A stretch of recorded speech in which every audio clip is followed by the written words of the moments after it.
Thanks for clicking on State of the City. My name is Todd Prafke. I'm the City Administrator here in St. Peter, and we really appreciate you taking the time either to check us out on the website or if you're viewing this on Facebook or on your cable television, your local public access channel. We really appreciate you taking the time to visit. Now, I have a couple of goals for today. Today is August 5th. It's about 10 o'clock in the morning. And a couple of goals for today, one of which is to go through the special council meeting that was held just last night, and then the workshop that followed that. It's unusual for us to have a special council meeting. We maybe have a couple of them a year at the most, but this was one of them. And the topic for that special council meeting was the Highway 169 detour. Now, if you want to see what was put out in the council packet, here's a copy. I got my notes on it here, but here's what one looks like. You can see that on our website. And the council was asked to approve a resolution establishing a detour for the Highway 169 project work that's going on north of Ramsey Street, primarily north of Weber's, north of Dairy Queen, in that area. And the contractor was slowed down this year due to some flooding, and DOT and the contractor's goal was to be able to catch up by being able to work on both north and southbound lanes at the same time. As you might know, right now the southbound lane has the detour traffic on single lane two-way, and so their goal was to get the traffic off there so that they could work more feverishly so that the project could be completed this year rather than pushing into next year. The council took a long time, heard some public input, and as some of you might know, there was a meeting last week, an open house type meeting to solicit thoughts and concerns from folks that were along the proposed detour. And the council did not vote in favor of the detour, so there will not be a detour on Old Minnesota Avenue. Rather, it's likely that DOT will provide a detour that goes from Le Sueur on County Road 8, and then down County Road 20 to Broadway Avenue, or what we call in St. Peter the Old Fort Road, down to 169. So it'll kind of look like this, and this is included in that packet so you can take a look at it. So here's Le Sueur kind of at the top. This is County Road 8, County Road 20, going down all the way to the Fort Road or Broadway Avenue, and then down to 169. That's likely to be the detour. Now, that's not for sure yet, but that's likely to be the alternative that DOT goes to, since there was not council support of an Old Minnesota Avenue detour. So if you have questions about that, let us know. We'll try and push information out on our Facebook page, on our website, and other ways. We'll also talk about it at the next council meeting. I'll provide a report on it at the next council meeting for sure. So if you want to know more information, please let us know or contact the nice folks at DOT who have been super cooperative in trying to make things happen. So then let me talk about the workshop. I got to grab my workshop packet here. Here's a copy with my notes on it of the workshop from last night. And as you can see, there was going to be discussion on the Veterans Memorial, Community Center tenant lease, payroll clerk position, and a land design committee. Let me talk about a couple of those. First of all, the Veterans Memorial. We talked about the Veterans Memorial for well over an hour and a half. You know, from my perspective, the reality is that all the city council is in favor of seeing a Veterans Memorial within the community, and also in favor of seeing it on public property. They are not of one mind. They are not unanimous in wanting to see it at Minnesota Square Park. That's been suggested previously and proposed by the Veterans Memorial Committee. So the effort last night was to try and, at least from my perspective, to try and find something that everybody can agree to.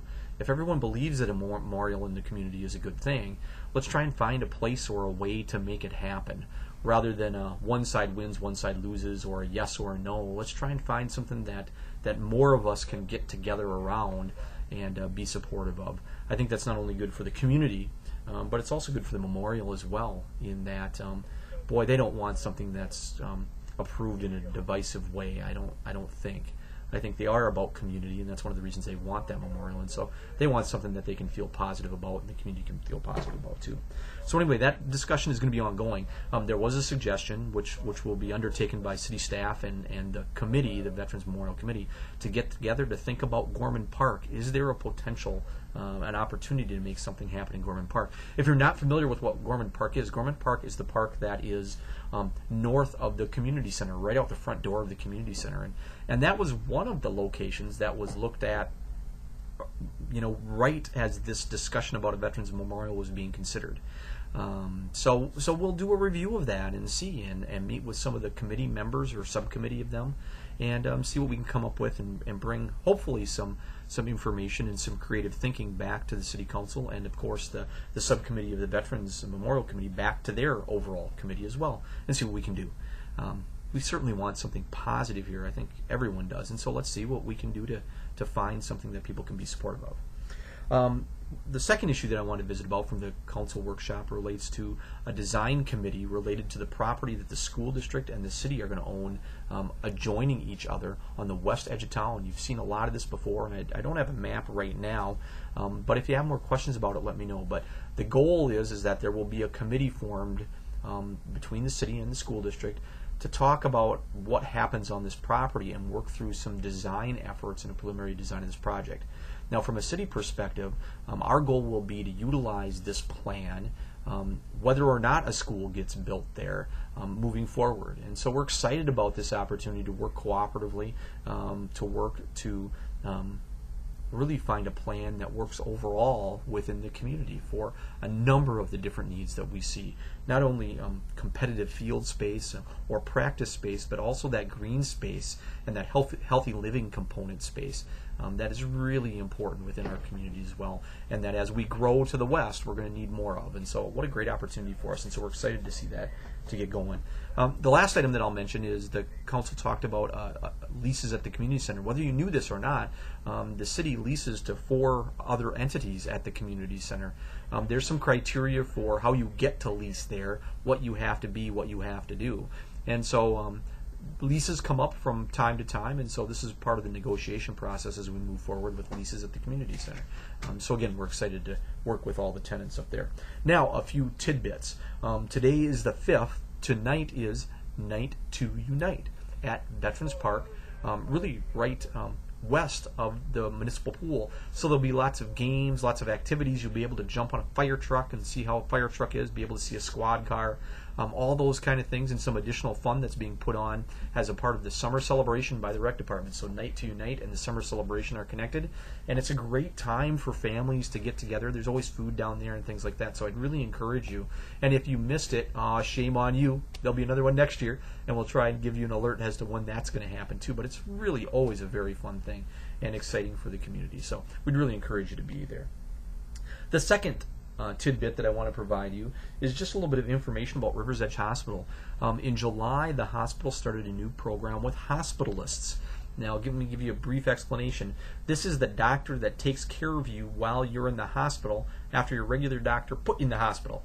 So this is a really cool thing that is done through hospitals throughout our country and certainly in Minnesota. And Rivers Edge started this on July 1st, and our numbers, our overnight stays, fortunately for the hospital and for us to have grown, unfortunately for those 6 people it's grown, but great that they can get care within our community and their doctors, and they can feel really comfortable with the level and kind of care that they get there. I've said before, best care anyway. They like their slogan to be small town, big difference, which we love too. But anyway, here's some of the material that's gone out. We're really excited about Rivers Edge and how things are progressing out there and really trending in a very positive direction overall for our community. So now with that, my usual graphics, here we are. If you want to email me, here you go. If you want to check me out on the website, our website, here we go. By the way, council packets are available on there. You can see everything that goes to council. Check us out, friend us. We'd love you to like us on Facebook or give us a call. That's it for State of the City today. Thanks for clicking on and viewing this one. And if you have other suggestions about what we can cover, let me know that too at one of these locations. Thanks a lot. Have a great day.